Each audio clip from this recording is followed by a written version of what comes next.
17 and he was 16. And I was a senior and he was a junior. And I met him only once. And I never saw him again for 2 years.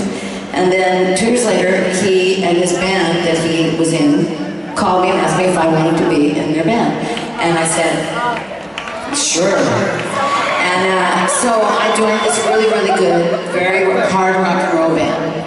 Because why? Because we live in San Francisco. And we also lived in San Francisco, which was like the Mecca of music. It was Woodstock. It was the best place you could possibly be if you were in music or if you were an artist. So anyway, so we started playing really big gigs. We opened for Jimi Hendrix, 75,000 people at Santa Clara Fairgrounds.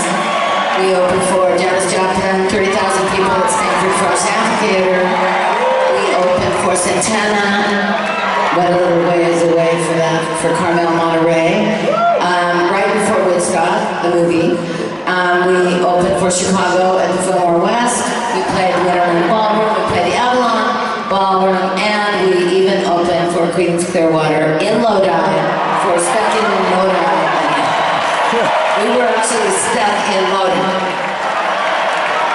So anyway, this was like the perks of being in a band that opens, that's 8th on the bill, is that you get to stand on the side of the stage. You get to stand like right over on the other side of Christine. You get to watch what's going on. So you get to sponge it up and learn and take it home with you. And that's what we did. And so anyway, we made pretty darn good money. And even though I was going to college, my parents were totally supporting me. I was going to San Jose State. And I'm laughingly thinking, I know that my mother must have thought she should put this in a savings account, but she didn't make me do that. She just let me have the money. And it's like, you know, your mother can say to you, give me that money. But she didn't. So I heard about this store that was in downtown San Francisco. And it was where, rumor had it, all the rock and roll women that were famous and had money went and bought the clothes that they wore on stage.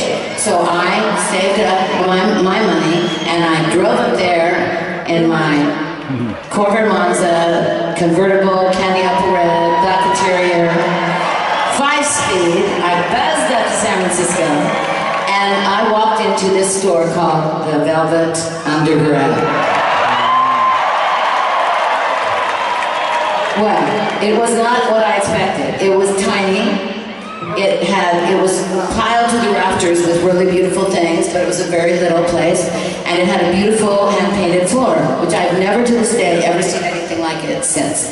And I stood there on that floor and there was nobody in there. And I went like, oh, there's nothing in here I can afford. Nothing, not even a thread. However, I am standing here where I think Janis Joplin has stood, and Grace Smith has stood, and God knows who else that's famous has stood right here and said, I want that, and also that. So I said, well, it's because I'm here, I'm distracted, because I'm actually here. I said, I have this little thing called a seizure/premonition, and it's like a, and I saw the future, and I saw Christine and Mick and Lindsay and John and Stevie. I saw Fleetwood Mac. I saw it happening in front of me. And I thought, and it was so strong that I thought, you know what? It doesn't really matter because I'm going to be able to come back to this store and I'm going to be able to not even look at the price tag and buy anything here I want at the Velvet Underground.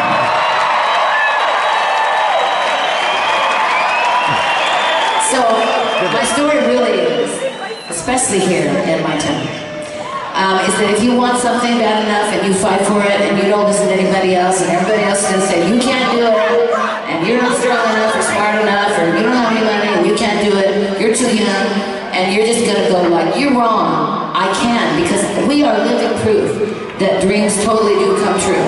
And you can have your dream if you want. So I'm back to the Velvet Underground, back to the floor that I loved, to a room with some lace and some paper flowers, back to the gypsy that I love.